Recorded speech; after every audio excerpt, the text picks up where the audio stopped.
First of all, the introduction. Ramadan is one of the 12 Arabic months which is venerated in the Islamic religion. Arabs, before Islam comes, they used to call this month Ramadan as well. But when Islam came, Islam accepted the same name, Ramadan. It is also distinguished from the other months by the number of virtues, like I said, superiorities. This month is very, very important, more than the rest of the month. Some ulama say that it is even 20. Some say less than that. But whatever we say today, if we manage to say even 10, we'll stop there, then we'll continue for the next khutbah. Whatever we say today, may Allah guide all to the straight path. There is a hadith of the Prophet Muhammad sallallahu alaihi wasallam. Rasul announced to the Muslim community that he going to perform the Hajj that year. And this is one of the evidence that the authenticity that show that indeed Rasul sallallahu alaihi wasallam was a real prophet. He announced that I'm going to make a fast. I'm going to perform the Hajj this year, and this is going to be my last Hajj. So therefore, he sent messages to all over for people to come over and then join him. And then he said, please copy from me. Copy this Hajj from me, because I'm not going to perform any other Hajj after this. So what I'm seeing here, that has something to do about the virtue of the Ramadan. Rasul sallallahu alaihi wasallam came from performing Hajj to Medina, and there was a lady, Al-Ansariya. She from Medina. The people of Medina, they call it in Arabic Al-Ansar. Those who migrated from Mecca to Medina, they used to call them Al-Muhajirun. So there is a lady, Rasul sallallahu alaihi wasallam knew that lady, and for some reason, Rasul asked that lady, this year I went to go perform Hajj. Why you didn't join us? Why you didn't participate? Why you didn't come with us? So the lady said, me and my husband and our family, we have 2 camels. We need water to irrigate our garden, and then the other one of the for you to use both of them. But my husband and my son, they went with you to Mecca to go perform the Al-Hajj. So Rasul said, okay, never mind. So long you did not have a chance because of some circumstances beyond your control, and I'm here now, it's not even late. Rasul said, when the Ramadan comes, try by all means and go and perform Umrah. So if you perform Umrah in the month of Ramadan, that is equivalent to the performing the Hajj. That's what we're trying to say here. And some riwayah say that no, Rasul said if you perform the Umrah in the month of Ramadan, it's equivalent to performing Al-Hajj with me, with the medium of Prophet Muhammad sallallahu alaihi wasallam. What that message sent to us, it tells us that performing the Umrah in the month of Ramadan is very, very important. So the month of Ramadan is very, very important month. That is the first number 1. Number 2, Allah subhanahu wa ta'ala made the month of Ramadan the 4th pillar of Islam. As we all know, the Islam was built on 5 principles. The 5 pillars of Islam. The first one is Shahadat Allah ilaha illallah wa anna Muhammadan Rasulullah. The second one, Iqam Salat. The third one is Ita'i Zakat. The fourth one is Sawm Ramadan. And the fifth one is performing the Hajj. The 5 pillars of Islam, the first and the foremost, the first one is the Shahada. Because you cannot be a Muslim unless you testify that there is no other deity, there is no other God but Allah subhanahu wa ta'ala. That's the first pillar. The second pillar is to perform salat. You cannot be a Muslim so long you cannot perform salat. And the difference between us and non-believers is a salat. You be a Muslim, you can even make shahada, but so long you cannot perform salat, you just call yourself Muslim, so that means you are not a Muslim. Then after that, after salat, then you have to make a zakat. In the time you see in the Quran, وَأَقِيمُوا الصَّلَاةَ وَآتُوا الزَّكَاةَ.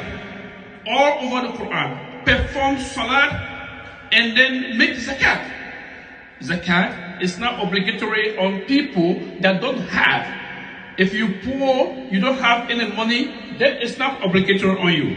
But if you have money that exceed a certain amount of money, and you kept that money, you don't need that money for 12 consecutive months. At the end of the month, at the end of the year, you have to make the zakat for that one. Then after that, we come to Ramadan. In Ramadan, Allah say, this Ramadan is for me, it's my personal something. He said, all the worship the Muslim doing is for your very self. But the Ramadan is for me, the fast is for me. Because what make it different? Look, I can pretend and come here and come make salat because I see people, the congregation, they will see me here praying. Alright? And then, but I can make zakat because I have some money. I will go stand on Woodland Avenue and see people and say, you know what, I have my zakat, you can let me distribute my zakat. But when it comes to Ramadan fast, you enter the house. It has a connection with it. You enter your house, your food is, your refrigerator is full of food and everything, the drink. But you look at it and say, oh yeah, I'm a Muslim, I'm a fasting, so I can't able to eat it. Nobody looking at you. Your conscience will tell you. That's what makes it so great. And then besides that, there is a door of Al-Jannah. It's called Ar-Rayyan.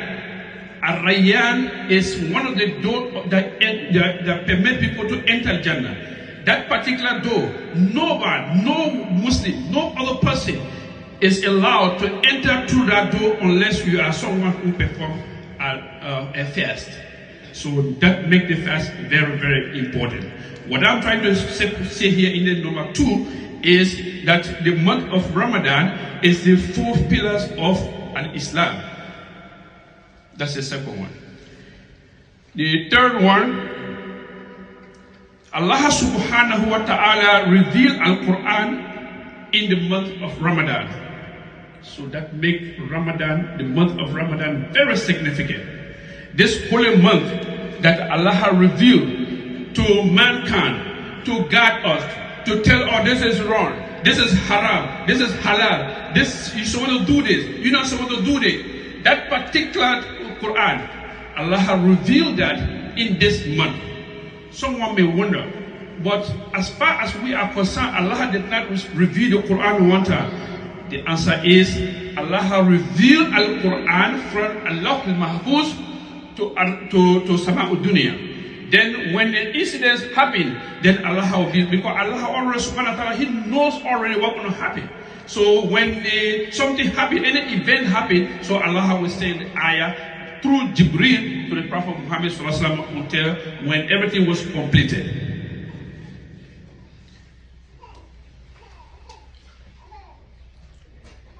The fourth one, Allah subhanahu wa ta'ala make in this month of Ramadan, Allah offer us, it's a grant from Allah subhanahu wa ta'ala. He made Laylatul Qadr for us. The reason, there is a wisdom. We are human. We don't have to question Allah for wisdom. But as far as we are concerned, the wisdom is the generation, the nations that came before us. They used to live so many years. They used to live more than us. Some of them used to live 2,000 years. Okay? And Sayyidina Nuh make dawah for almost 1,000 years. So the nation that came before us, they used to live longer than us. So when the nation of Rasul sallallahu alaihi wasallam, the majority of us will live 65, 70, when you reach to that age, maybe you're not even functioning good again. So what Allah did for us, Allah gave for us Laylatul Qadr. Laylatul Qadr is not only equivalent to Alf Shahr. That's why the Quran says, Khayrun min Alf Shahr. That is even better than 1,000 months. And 1,000 months, guess what? That's 1,000 months is 83 years. That one night. If you are blessed to worship Allah that night, you ask Allah for forgiveness. Whatever worship you do for that one night is better. It's not equivalent. It's better than 83 years and 4 months. So if you started fasting Ramadan when you are in the age of 18, or let's say 20 years, so and then you fasted for another 30 years, and you blessed to get Laylatul Qadr all those other years until you meet Allah subhanahu wa ta'ala. Guess what? How many blessings you're going to get? For that one night, you get 83 years and 4 months. The 83 years and 4 months, if you time that to 20 years, so that means Allah has blessed you, and then you will get a reward which is equivalent or which even more than the people that previous nation that passed before us. So that is one of the Allah mercy for us. Having said that, we're going to start for the first khutbah.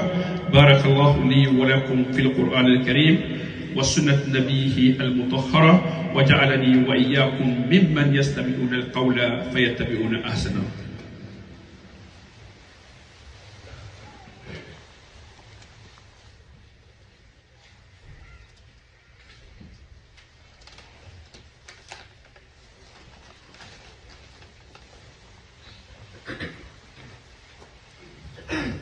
إن الحمد لله نحمده ونستعينه ونستغفره. Brothers and sisters in Islam, as we continue, one of the virtues of the month of Ramadan again, Allah subhanahu wa ta'ala made the Ramadan a month of forgiveness. Rasul sallallahu alaihi wasallam said in his hadith, من صام رمضان إيمانا واحتسابا غفر له ما تقدم من ذنبه.